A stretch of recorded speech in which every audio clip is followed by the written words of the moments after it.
Victoire du Barça et quelle soirée, on s'est régalé, une belle soirée de Ligue des Champions franchement, le Barça qui s'est mis au niveau de la soirée de l'événement, franchement une victoire mais écrasante. Dortmund n'a jamais eu vraiment on n'a jamais vraiment eu nous l'impression que Dortmund allait vraiment gagner ce match, hein. De toute façon de la première minute à la dernière minute, le Barça a été largement supérieur, victoire 4-0, écrasante, je le répète, et on a même eu le luxe de faire entrer Ansu Fati, sacré événement quand même.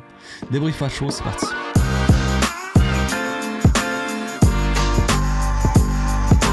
Au passage, n'hésite pas à nous rejoindre si c'est pas encore fait et à partager la chaîne autour de toi, ça fera plaisir à tonton. C'est une belle soirée de Ligue des Champions qu'on a vécue, franchement c'est régalé. Entre hier et ce soir là et aujourd'hui, franchement c'était de belles soirées pour le Barça, franchement. Pour le moment on est bien. 4-0, je m'attendais pas à autant de buts. Bon, j'étais pas trop loin, j'avais donné mon prono dans l'avant-match, j'avais dit 3-1, tu vois. Au final, 3 plus 1, ça fait 4. Ouais, je m'en sors toujours. Non, mais en vrai de vrai, ouais, je pensais peut-être que Dortmund allait marquer potentiellement un petit but ou quoi.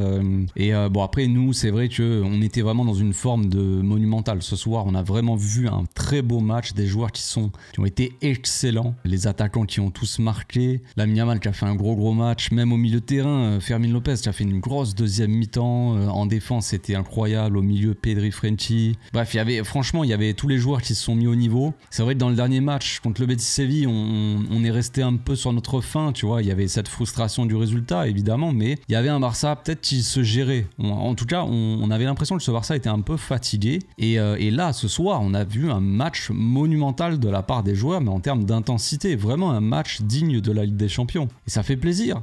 Un match de quart de finale du Barça, digne de la Ligue des Champions, il faut en profiter. Donc bref, on va revenir un petit peu au début et la composition d'équipe. Il y avait cette question sur la titularisation de Gavi ou de Fermin Lopez. On savait pas trop, on en avait parlé dans l'avant-match. Je partais plus sur un Fermin Lopez moi parce que justement je voulais un milieu de terrain qui se projette, un milieu de terrain assez offensif qui peut aider aux attaques à se projeter, tout ça, aider peut-être un Robert Lewandowski un peu en difficulté en ce moment, qui a sorti un très bon match. Robert, on va en parler. Enfin, je trouve qu'il a été plutôt bon dans l'ensemble, franchement. Même avant ses 2 buts, hein, je l'ai trouvé plutôt intéressant en début de match. Il a bien démarré le match. Après, bon, c'était un peu moins bon, mais ça s'explique aussi par la manière de jouer. Mais on va en parler après.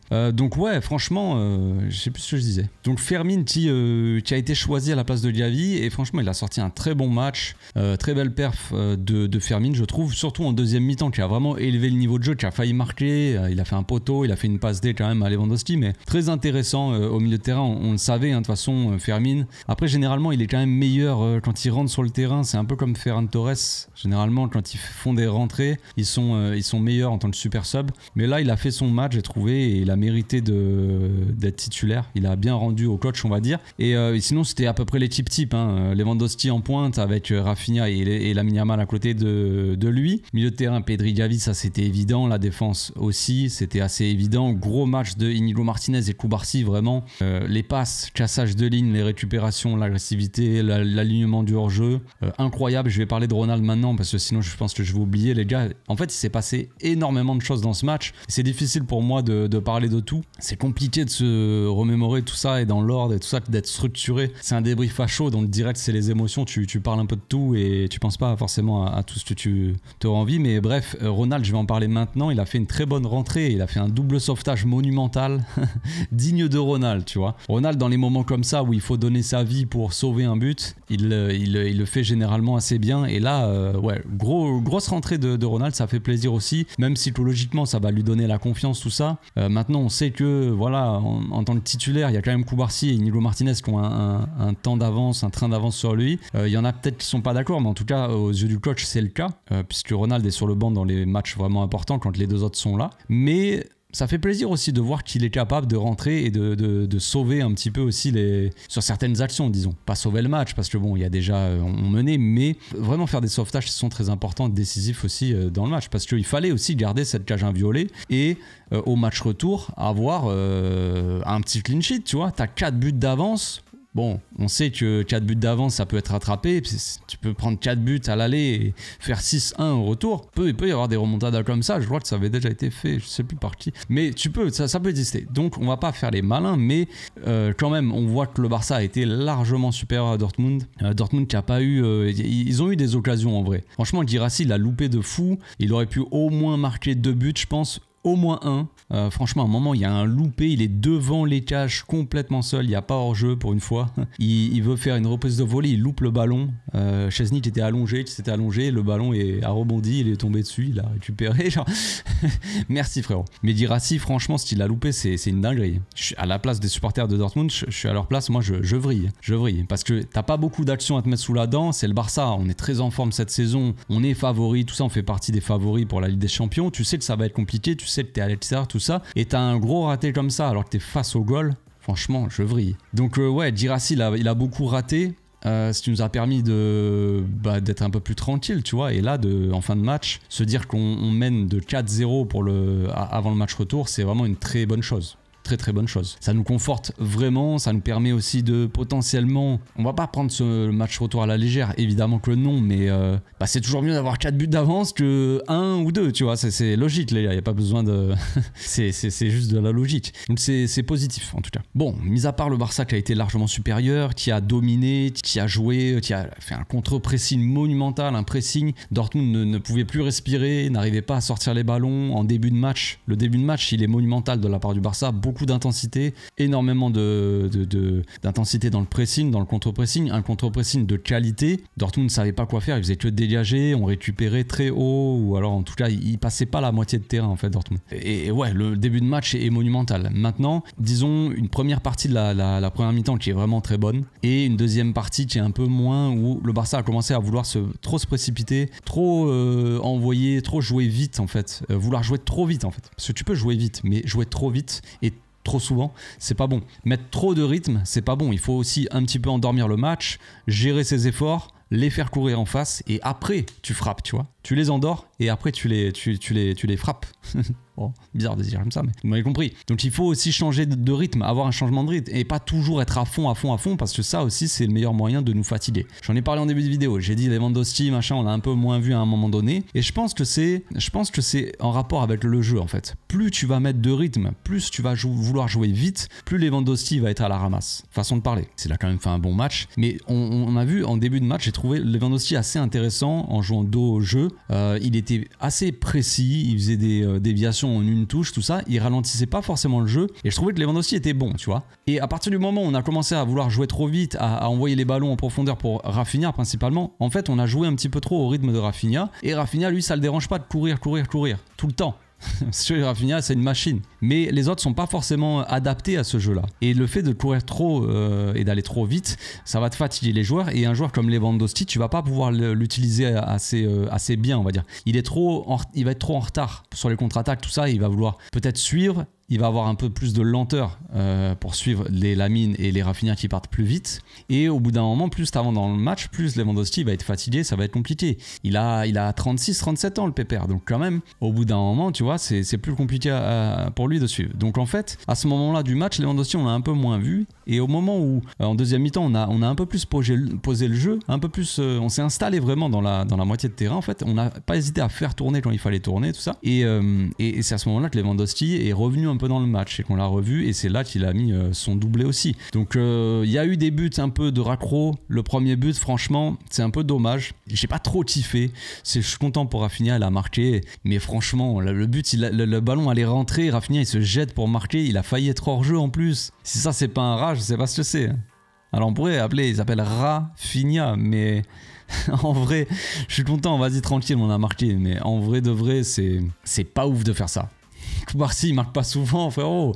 Il s'est jeté comme un ouf pour marquer le but alors qu'elle était en train de rentrer dans les cages. Mais bon, je vais pas en faire toute une histoire, c'est pas grave, il a marqué. Après il a fait marquer aussi Rafinha, il a été assez collectif. Mine de rien, il a donné un bon ballon de la tête, une belle remise. Franchement, il y a eu des actions collectives qui sont très intéressantes. On en parlera demain dans l'analyse, mais vraiment très intéressantes. Et oui, des belles actions collectives avec vraiment un match de Lamine Yamal qui a été incroyable. Dès le début du match, il nous sort des virgules, il nous sort des crochets, ça s'arrêtait jamais. Et vraiment, un très gros match de Lamine qui a été encore une fois énormément décisif, même si c'est pas des passes D directement, c'est dans le jeu, c'est tout le temps lui, ça venait souvent de lui au niveau de la créativité, quoi. Et donc très intéressant. Maintenant, eh bien oui, on finit le match avec Lamine qui demande de sortir. Donc ça a été, il y a eu, comme je l'ai dit en début de vidéo, il y a eu beaucoup de choses dans ce match-là, donc difficile de se souvenir de tout.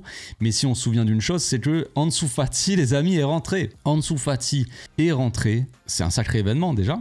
On attendait tous un petit peu ça va faire beaucoup de bruit. Il est rentré, sa rentrée, elle est pas... Voilà, j'imagine même pas s'il avait marqué un but, là, il aurait cassé Internet. Mais bon, voilà, mis à part sa rentrée, il y a aussi la sortie donc, de Lamine Yamal. C'est pour ça qu'Ansu est rentré, parce que Lamine a demandé à sortir. Donc vous voyez déjà l'histoire. Pourquoi il a demandé à sortir? Est-ce qu'il est blessé? Est-ce qu'il a une gêne? Est-ce que c'est grave? Est-ce que c'est pas grave? On ne sait pas. On ne sait pas. Ben, évidemment qu'on espère qu'il n'y a rien de grave, parce que franchement, perdre Lamine maintenant, comment te dire, ça serait vraiment pas ouf. Vraiment une très mauvaise nouvelle, parce que bah, t'es en lice pour le triplé toujours, tu vas jouer des gros matchs, tout ça. Non, ça serait une très mauvaise nouvelle. Je vais aller voir vite fait s'il y a des news par rapport à ça. Bon alors apparemment, soi-disant, Lamine, il y en a beaucoup de médias qui disent ça, mais bon, comme quoi Lamine voulait sortir pour faire rentrer Ansu Fati. C'est bizarre quand même. Bon, après, si Lamine choisit les changements de l'équipe, pourquoi pas, mais je trouve ça assez étonnant. Maintenant, peut-être qu'il avait juste envie de se reposer, qu'il était fatigué, mais bon, vu qu'il demande jamais à sortir, c'est un peu bizarre. Bon, peut-être qu'il a voulu absolument qu'Ansu Fati rentre et qu'il a demandé à changer pour ça. Bon, ce serait quand même une très belle chose, ce serait beau. C'est un peu comme Gavi, la dernière fois, qui avait refusé de rentrer, qui avait dit non, fais rentrer Pablo Torre. Je crois qu'il y avait eu ça dans la saison. Ce serait vraiment un beau geste. Si c'est ça, vraiment, j'applaudis. Maintenant, bon, voilà, j'espère juste que c'est rien de grave, hein, parce qu'évidemment, on a besoin de Lamine Yamal jusqu'à la fin de la saison. C'est une évidence, il n'y a pas besoin de parler, de débattre sur ça pendant 3 heures. Mais bref, en tout cas, la soirée est vraiment magnifique, vraiment belle. On les a complètement éteints. Il y aura un match retour. On